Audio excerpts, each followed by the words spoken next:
but the underlying idea that we need to feed the war machine so that America can kick the ass of any country in the world and thereby enrich, and I should have emphasized this, the ultimate goal is the enrichment of Wall Street, the enrichment of big oil, the enrichment of Silicon Valley, the enrichment of our billionaire class.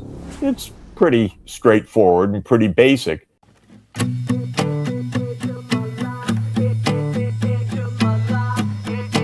What is a geopolitical pivot state? Brzezinski tells us it's a place we don't care about, except that it can annoy the hell out of another major power. In other words, it's a place we can use. And Brzezinski's core idea in this book is the United States needs to achieve its primacy and maintain its primacy, being the biggest and the baddest, in Eurasia, the great landmass of Europe and Asia that it joins together into really one supercontinent, where about 70% of the world's population lives and about 70% of the world economy. And of course, it includes China, it includes Russia, it includes India, it includes Europe. And the United States needs to dominate all of this. And Brzezinski nicely tells us that Europe, well, they're vassal states. We're the empire, they're vassals, they'll do what we say. Pretty much true. And then there are the pivot states, the geopolitical pivots. Number one geopolitical pivot, he tells us in 1997, is Ukraine. If we control Ukraine, Russia ceases to be a major power because Russia's blocked from its entry into the Eastern Mediterranean. Russia can't project its power. And so Ukraine is a geopolitical pivot state. And in 1997, in this book and in another article that Brzezinski writes called A Grand Strategy for Eurasia for Foreign Affairs, and Brzezinski's not just some run-of-the-mill guy, he's one of the major strategists of our country, telling us how it works and how Washington thinks. He says, we need to control Ukraine, so we need to push NATO to Ukraine and push American power to the Russian border. Incidentally, Mark Rutte, who is the Secretary General of NATO, and a really despicable character, by the way, and maybe that just goes with the turf of being Secretary General of NATO, said a few days ago that NATO's purpose is, it's not defense against the Soviet Union, it's the projection of American power. Basically, or I should say exactly, what Brzezinski was telling us in 1997. And what Brzezinski says is, we need to take Ukraine, we need to take the other geopolitical pivots. What's number 2 on his list? Iran. Oh, fancy that. What a coincidence. We need to bother China in East Asia by bulking up the military in Korea, where we have been for 80 years, for God's sake. 80 years stationed there since the Korean War. And bulking up the military in Japan and bothering China in every other possible way, because these are the geopolitical pivots. We need to use these places to annoy, to weaken, to divide, to subvert, maybe even to overthrow the governments of our big adversaries. And Brzezinski writes it all out in a long tome, and basically everything he says is wrong, except that it explains everything that we have done and continue to do until now. Because until today, whether it's Clinton or Bush or Obama or Trump 1 or Biden or Trump 2, doesn't matter. The name of the game in Washington is we're number one. The military-industrial complex will be fed fully, gluttonously, to the maximum extent to keep that dominant power, that primacy, and will fight anyone, will subvert any government, will use any geopolitical pivot to do that. And we get all these countries into horrific trouble. We prove the famous adage of Henry Kissinger, his famous quip, which is a tragic truth, that to be an enemy of the United States is dangerous, but to be a friend is fatal. And so in Ukraine, we backed a coup that would bring in a government that didn't want neutrality, but agreed with the American idea of NATO membership, because Ukraine was deeply divided. The president back in 2010 to 2014, Viktor Yanukovych, said we should be neutral. This is very dangerous. Look where we are geographically. We're right next to Russia. We're between Russia and Europe. We got the United States meddling. We just want to be neutral. But of course, the United States doesn't believe in that. This is a geopolitical pivot. We need to take Ukraine. So we sent all of these minions, my current colleague, Victoria Nuland at Columbia University, to hand out cookies in the demonstrations, but she handed out vast sums of money to the Ukrainian backers of a coup, which took place on February 22nd, 2014. And the idea is we're going to bring Ukraine into the American power projection. That's what Brzezinski tells us. And he tells us that America can't resist this. That Russia can't resist this. America's all powerful. We have the technological dominance. No one can resist us. We have the biggest economy in the world. We have the biggest financial system in the world. We are so powerful that Russia will have no choice but to give in to these American demands. He writes that in a whole chapter. And what he also says is, we're going to annoy the hell out of Russia, out of Iran, out of China, but no American president, no American government's going to be so stupid to allow those three to get together. Okay, Brzezinski was wrong on every single thing he wrote. Of course, Russia has resisted, and it resisted to the extent of war. Same with Iran. It doesn't just give in one day because the United States bombs it and kills its leadership.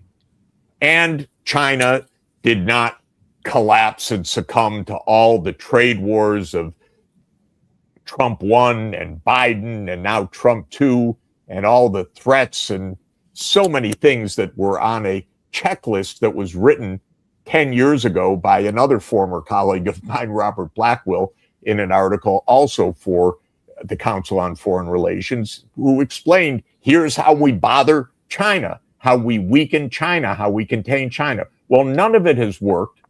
But in the process, of course, the United States has created enemies everywhere, and none of it's gonna work. But what is the point that I'm making is that this is so deeply seated. Our government is so corrupt, top to bottom.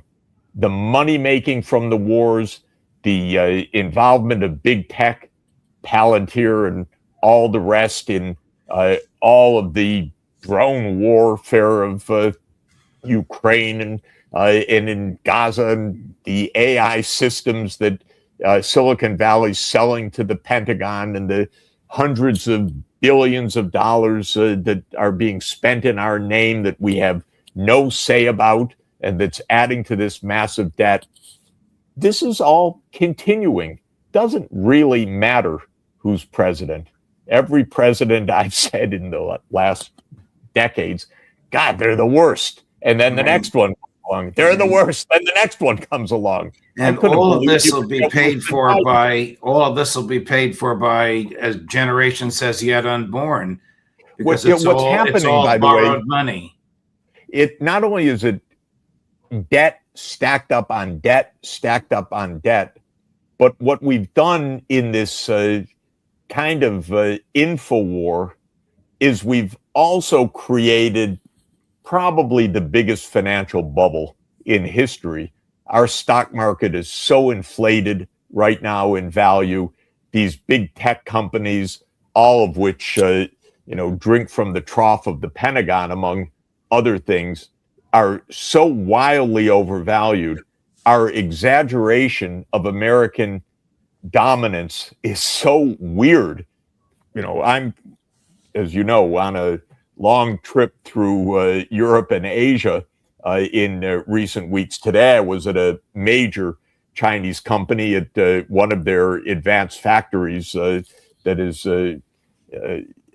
really unbelievable. We have no sense of how the rest of the world is moving on, building things, deepening their infrastructure, improving their technologies, where we're fighting these wars and bragging how great we are and how this stock market boom proves everything.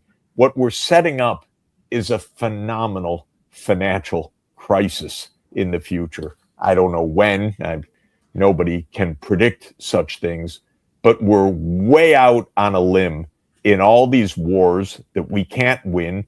Trump doesn't know how to stop anyway. It would take an extraordinary president of a great capacity to actually end these wars. And Trump is obviously not a person of any capacity.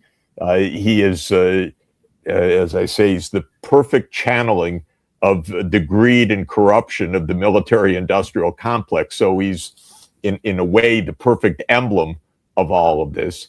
And we're just building up a massive bubble, a massive amount of debt, unwinnable wars, and no sense and truth about what's happening, because exactly as your opening says, these are undeclared wars. We are not told anything about the motivations that have contributed to this for 30 years. And this is where we are, Judge. It's quite remarkable. The undeclared war on Iran, which the Secretary of State as himself in an unguarded moment said was initiated because we have to protect Israel. Will this bring about the demise of the Netanyahu government? If the Netanyahu government falls, nothing better is going to replace it. I think Netanyahu, one way or another, is probably reaching his end. He's one of the great disasters of politics of the last 30 years. He's done what Trump actually said about him a few weeks ago, which is everybody hates you, Trump told Netanyahu, and everybody hates Israel. That's pretty accurate. Israel behaves despicably. It's the worst of the worst around the world. Netanyahu is a thug leading a thuggish regime that has multiple arrest warrants by the International Criminal Court, which, of course, the United States then sanctions the court rather than respecting the fact that Israel is led by genocidaires, the people who commit genocide, with our complete complicity. Will Netanyahu finally fall? Yeah, probably. Will the replacement be any better? It doesn't look like it. I don't hear anything in Israeli politics that says, hey, we shouldn't commit genocide. Hey, there are 8 million Palestinian people. We should live together in peace with them. Hey, maybe it isn't the right idea to go assassinate the leader of Iran. No, I don't hear a word like that anywhere, nor do I hear anything much in Washington either about, I mean, we have opposition in Washington to some of this, so I don't want to denigrate people who are speaking out. But basically, the war machine continues in the United States because, as has been true for decades, our politics are controlled by the military-industrial complex. The presidents come and go, but the underlying idea that we need to feed the war machine so that America can kick the ass of any country in the world and thereby enrich, and I should have emphasized this, the ultimate goal is the enrichment of Wall Street, the enrichment of big oil, the enrichment of Silicon Valley, the enrichment of our billionaire class. It's pretty straightforward and pretty basic. But the point is, it's so deep-seated that, we had Jeanette Sheehan, the Democratic Party senator from New Hampshire. I saw a clip. I hope I'm not misquoting her, but she was complaining that Zelensky fired particular defense minister, Fedorov. First of all, what is an American senator doing, intervening in the choice of the defense minister? Well, it's obvious. Sheehan sits on the Armed Services Committee. She's deeply funded by the military-industrial complex. That's American corruption up the wazoo. And that's how this whole system works.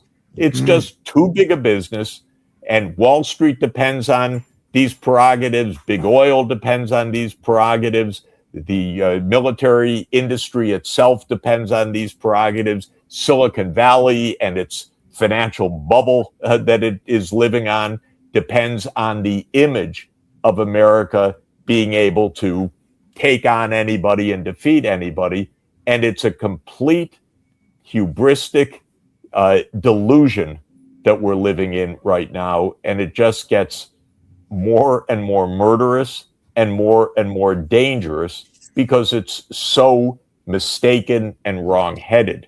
And maybe I'll stop the rant by just saying none of these wars has any deep reason. None of them involves American security in the least. None of them is impervious to solution through straightforward diplomacy. We don't want peace, or Washington doesn't want peace. It wants dominance. That it can't have, but it could have peace, and the American people could have security, and we could actually save some trillions of dollars that we have squandered and continue to waste if we had just a modicum of understanding and transparency and accountability of our rogue government.